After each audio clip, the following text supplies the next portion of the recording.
Berta Gutiérrez Rodilla, catedrática de Historia de la Ciencia de la Universidad de Salamanca.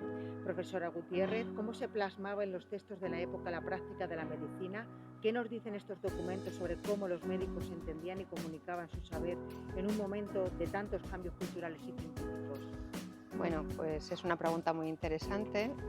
Primero hay que señalar que los textos eran muy diferentes según el público al que iban destinados. En unas ocasiones iban destinados propiamente a los médicos que estudiaban en la universidad, y entonces eran textos muy teóricos, escritos en latín, porque estaban destinados a los médicos que tenían formación universitaria, sabían el latín.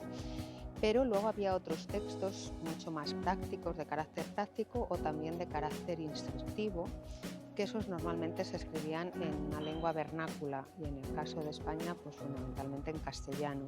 Y de hecho el castellano fue entonces, en ese siglo XVI, la lengua más importante de la medicina en España.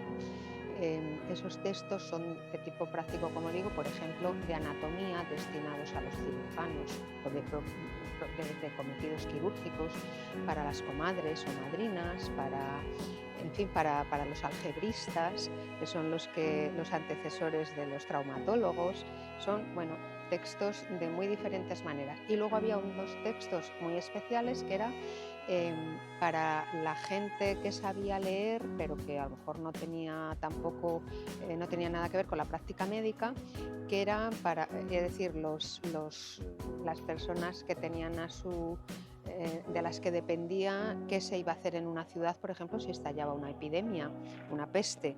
Bueno, pues regímenes de pestes, por ejemplo, o de otras enfermedades infecciosas, regímenes de salud, qué debes comer, qué no debes comer, que el emperador Carlos no hizo mucho caso a estos regímenes, pero bueno, también existía ese tipo de obras. Es decir, eran muy variadas, de contenido muy diverso, y según el contenido y a quién iban dirigidas, escritas en latín o escritas en una lengua vernácula diferente.